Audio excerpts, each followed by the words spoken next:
Bonjour mes chers abonnés, bienvenue sur ma chaîne YouTube. Aujourd'hui nous allons aborder un nouveau thème qui sera basé sur les travaux d'inventaire.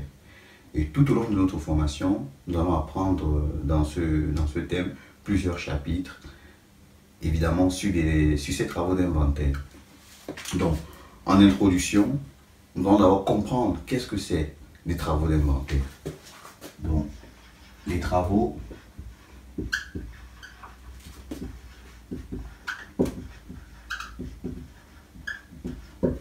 d'inventaire, qu'est-ce que c'est?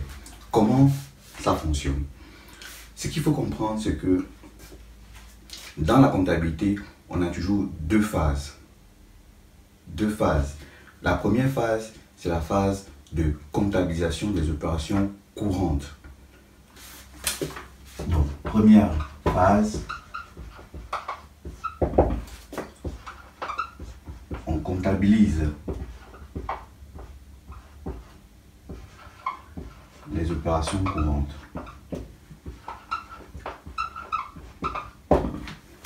Voilà, c'est la première phase. La deuxième phase, c'est l'établissement des états de synthèse, c'est-à-dire le bilan, le compte de résultat et l'annexe. Deuxième phase, l'établissement des états de synthèse. Voilà. Donc, voilà les deux phases que nous allons retenir lorsqu'il s'agit de comptabilité, lorsqu'il s'agit de mettre en place une comptabilité au sein d'une société. Et dans la première phase, qui est la phase de comptabilisation des opérations courantes, elle consiste à enregistrer comptablement au jour le jour toutes les opérations, tous les flux financiers, tous les flux matériels qu'a fait l'entreprise, au sein de l'entreprise, au jour le jour. Et les travaux d'inventaire, la deuxième phase qui repose sur l'établissement des états de synthèse, consiste ici à établir le bilan, le compte de résultat et l'annexe. Donc ici, on doit dresser un bilan, un compte de résultat et l'annexe. Voilà. Cependant, pour pouvoir avoir les états de synthèse conformes à la comptabilité, il y a certains réajustements qu'il faut faire pendant la deuxième phase. N'oublions pas que pendant la première phase, on a enregistré les opérations au jour le jour. Vous enregistrez par exemple un actif ou un bien à 100 euros. À la fin de l'exercice, pendant la deuxième phase, le bien a peut-être changé de valeur parce que le bien a été sûrement amorti. Donc le bien ne vaut plus 100 euros. C'est pour ça qu'à la fin de l'année, lors d'établissement des états de synthèse, il faudra mettre en place, comptabiliser un bien à sa juste valeur, à sa valeur d'inventaire. Ok? Il faudra mettre le bien dans la comptabilité à sa valeur d'inventaire, d'où interviennent les travaux d'inventaire. Donc c'est dans cette phase-là qu'on parle de travaux d'inventaire. À la fin de l'exercice, lors de cette deuxième phase, le bilan, le compte de résultat et l'annexe, ou les états de synthèse, doivent refléter l'image fidèle de l'entreprise. Et pour que cela reflète l'image fidèle de l'entreprise, il faudra que tous les éléments qui ont été comptabilisés dans ces trois documents soient à l'instant T à leur valeur réelle, soit comptabilisés à leur valeur exacte au moment de clôture de l'exercice comptable. Au moment de clôture de l'exercice comptable. Et c'est là où on va mettre en place nos travaux d'inventaire. Donc, le but de ce chapitre, c'est de faire quoi donc? Le but de ce chapitre, c'est de respecter l'image fidèle de l'entreprise. C'est de respecter l'image fidèle des comptes de l'entreprise. Donc, si on comptabilise une immobilisation à 100 euros, au cours de l'année, à la fin de l'année, il faudra se poser la question, est-ce que cette immobilisation vaut encore 100 euros? Si cela ne vaut pas 100 euros, on doit mettre la juste valeur. Alors, ce qu'il faut comprendre, c'est que en comptabilité, lorsqu'il s'agit d'une perte probable, on doit la comptabiliser. Mais lorsqu'il s'agit d'un gain probable, le gain ne se comptabilise pas dans la comptabilité. C'est selon le principe de prudence. Donc, avec le principe de prudence, il faut donc respecter ces deux notions-là. Le principe de prudence consiste à comptabiliser toutes les pertes probables et à ne pas tenir compte des gains potentiels ou des gains probables dans la comptabilité. Donc, à quoi consistent donc nos travaux d'inventaire? Premièrement, au début de l'exercice, on comptabilise nos opérations courantes et à la fin de l'exercice, on fait ce qu'on appelle un inventaire physique ou un inventaire matériel. Donc ici, on doit faire un inventaire physique ou matériel. Et à la suite, on doit donner une valeur. Donc, ce qu'on appelle ici l'évaluation. Évaluer les actifs et passifs.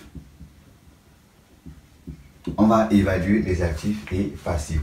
Quand je dis évaluer, c'est donner une valeur, un montant à l'inventaire physique. Donc, donner un montant. Voilà. Donner un montant. Le but c'est quoi? L'inventaire physique. L'inventaire physique consiste à aller dans la société. Par exemple, s'il s'agit des immobilisations, on doit compter physiquement tous les biens immobiliers de l'entreprise. S'il s'agit des stocks, on doit compter physiquement tous les biens de l'entreprise, tous ces stocks physiquement. Une fois qu'on a compté, on sait que dans la société, on a 20 stocks.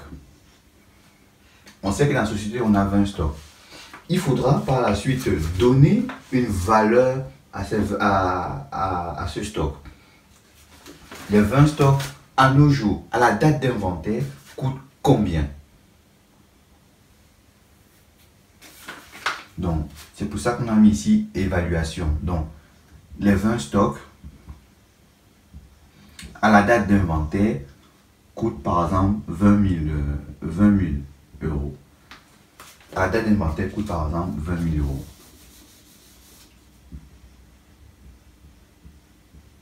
Voilà. Et cette valeur, s'appelle la valeur d'inventaire ou la valeur actuelle si vous voulez. Ok? La valeur d'inventaire ou la valeur actuelle. Étant donné que au départ, les 20 stocks, on m'a dit que les 20 stocks coûtaient 15 000 euros.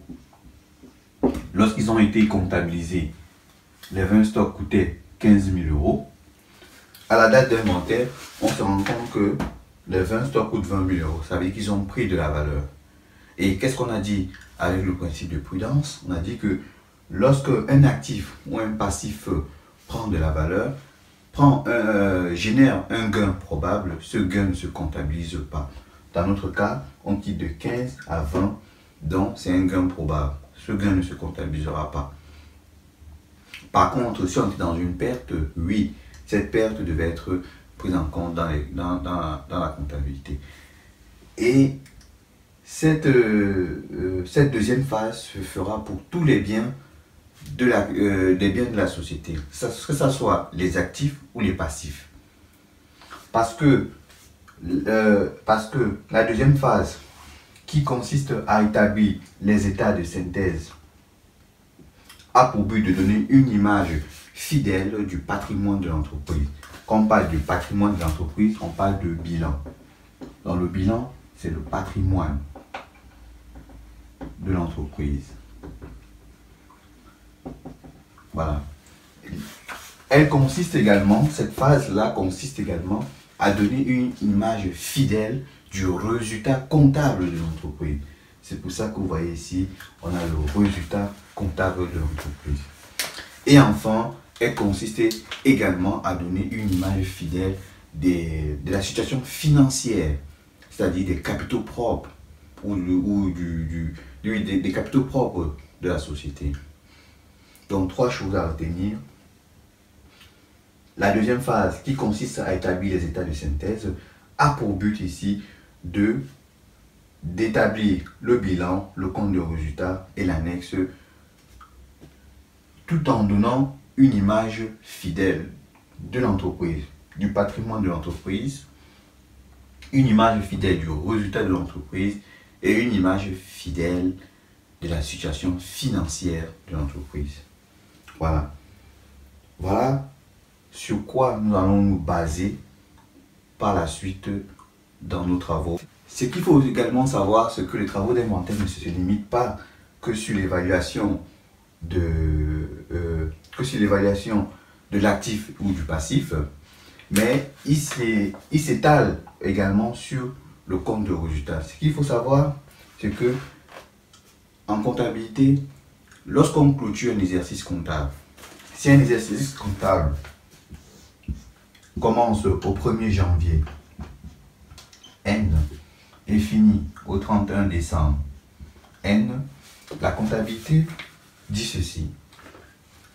Il faudra, avant de clôturer l'exercice, il faudra vérifier toutes les charges de l'entreprise. Tout ce qui a été comptabilisé en charge, vérifier qu'il n'y a aucune charge qui concerne l'exercice suivant, c'est-à-dire l'exercice N plus 1. Imaginons que ça c'est N plus 1. S'il y a des charges ici qui concernent l'exercice N plus 1, on doit les enlever et les remettre dans l'exercice N plus 1 au moment venu. Je vais prendre un exemple. Si durant la période on va dire, du 1er juillet, N, vous souscrivez à un contrat d'assurance. Un contrat d'assurance annuel, par exemple de 100 euros. Un contrat d'assurance annuel de 100 euros qui va courir du 1er 7 N au 1er 7 N plus 1.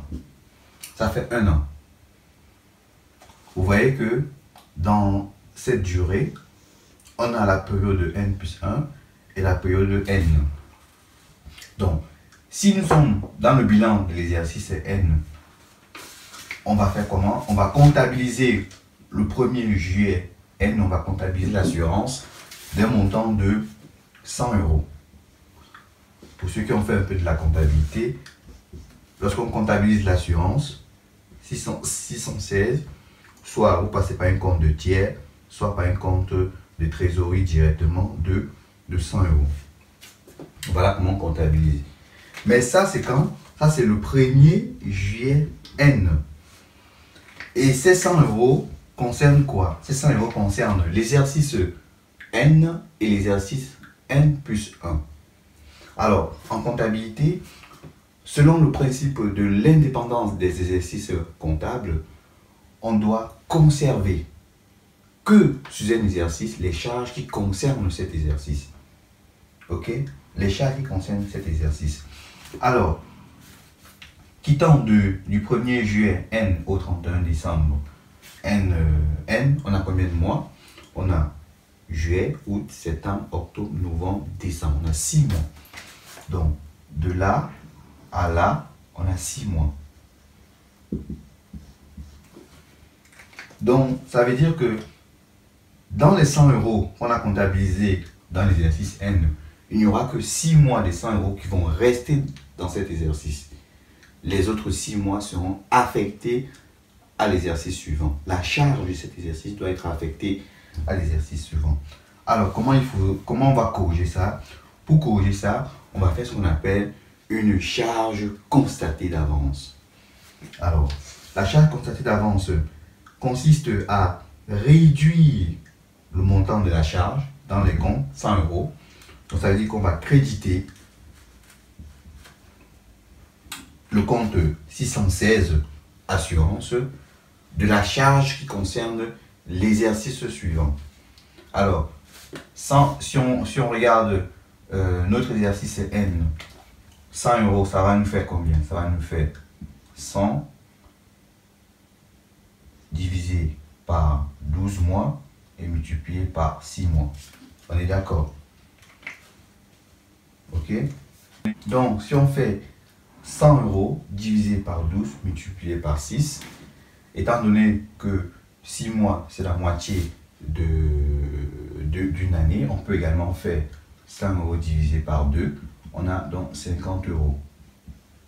On a donc 50 euros qui concerne l'exercice N. Donc, qu'est-ce qu'on va faire? On va faire donc 100 euros moins les 50 euros de l'exercice N pour avoir les 50 euros de l'exercice N plus 1. On est d'accord? Donc ici, on va enlever 50 euros qui concerne l'exercice N plus 1. Et on va constater quoi? Une charge constatée d'avance de 100 euros. Et à la fin, on voit bien que 100 euros au débit, moins 50 euros au crédit, il reste 50 euros qui concernent l'exercice N.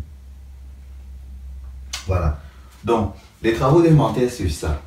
Les travaux d'inventaire consistent donc à établir les états de synthèse tout en respectant l'image fidèle de l'entreprise.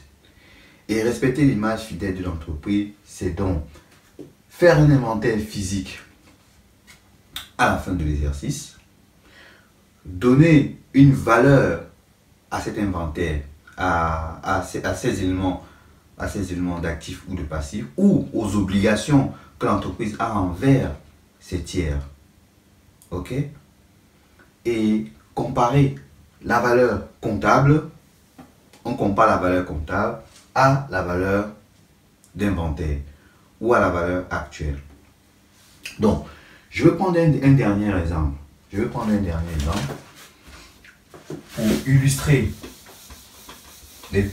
Pour illustrer ce qu'on fait pendant les travaux d'inventaire. Il peut arriver au début de l'exercice, vous êtes dans une société où vous gérez les stocks. Au début de l'exercice, vous avez un stock de marchandises qui a été comptabilisé à, on va dire, à 100 euros. À ce début, lorsque le stock est entré, qui a été comptabilisé à 100 euros, les jours passent, les mois passent, vous arrivez à la date d'inventaire et vous constatez que le stock de 100 euros est toujours présent dans l'entreprise. Vous n'arrivez pas à vendre ce stock. Peut-être parce que le stock n'est plus en bon état. Le stock a donc perdu sa valeur, vous n'avez plus à vendre. Donc, vous ne pouvez pas obliger un client de vous acheter ça à 100 euros. Hein? Vous ne pouvez pas obliger le client de vous acheter à 100 euros. Il faudra, quand vous serez à la date d'inventaire, donner une valeur exacte à ce stock qui a perdu de la valeur. Peut-être les clients veulent l'acheter à 75 euros. Ok? Si les clients décident d'acheter ce stock à 75 euros, vous donnez la valeur de 75 euros. C'est ce qu'on appelle l'évaluation du stock à la fin de l'exercice. Donc à la fin de l'exercice, le stock il est à 75 euros. Donc on quitte de 100 euros à 75 euros. Ça fait donc un delta de 25 euros. Une perte de 25 euros. Et cette perte doit être matérialisée en comptabilité. On a dit que les pertes probables se comptabilisent par les gains probables. Donc, cette perte doit être maintenant matérialisée en comptabilité. En gros, voilà un peu comment nous allons travailler tout au long de ce thème et nous allons aborder des exemples à l'appui.